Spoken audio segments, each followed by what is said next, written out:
Hello, my name is Grant Fritchie. I work for Redgate Software. Today I want to talk to you about process.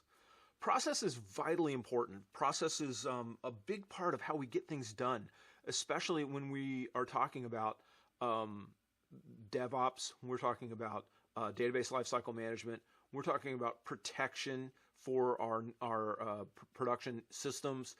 There has to be a well-defined process in place in order to arrive at all the kinds of automation that we want to do and all the protection we need against our systems. We must have a process in place.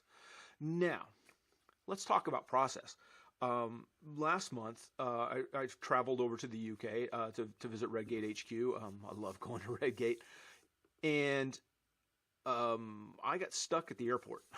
And when I say I got stuck at the airport, I mean that I had what is normally a 5.5, 6 hour flight, ended up taking well over 12 hours.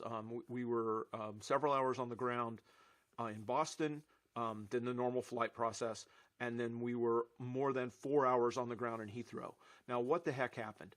Well, in Boston, we had 6 inches of snow, and it caused some problems and some delays. One aircraft crashed into a gate, and so that caused some delays, and then there was problems getting the de-icers around. You know what I mean? So there, it's like a whole series of things that caused things to slow down. Bad stuff. What caused the problem in Heathrow? Why were we on the ground for 4 hours? Well, they had half an inch of snow. Yeah, you heard me right. They had half an inch of snow.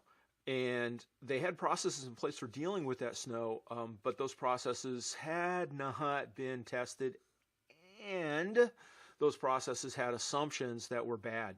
And the assumptions that were bad were simply that there would be no other issues, meaning all of their people would show up on time, and then they would use all the cool equipment they have for dealing with the snow. Guess what? British Rail, in the half inch of snow, that caused all kinds of problems, and I still don't quite understand how a half inch of snow causes trains to stop working. I've seen films of trains going through, feet of snow, but apparently half an inch is worse than feet somehow. Don't ask.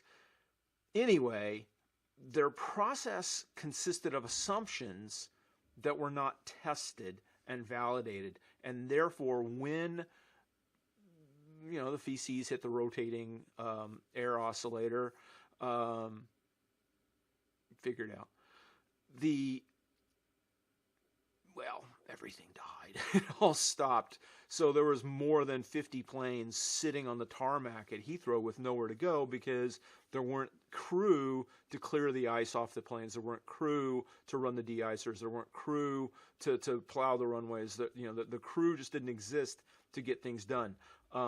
They had started canceling flights earlier in the day, but they didn't cancel enough because the plan didn't survive contact with the enemy. No plan does survive contact with the enemy. That's a military maxim.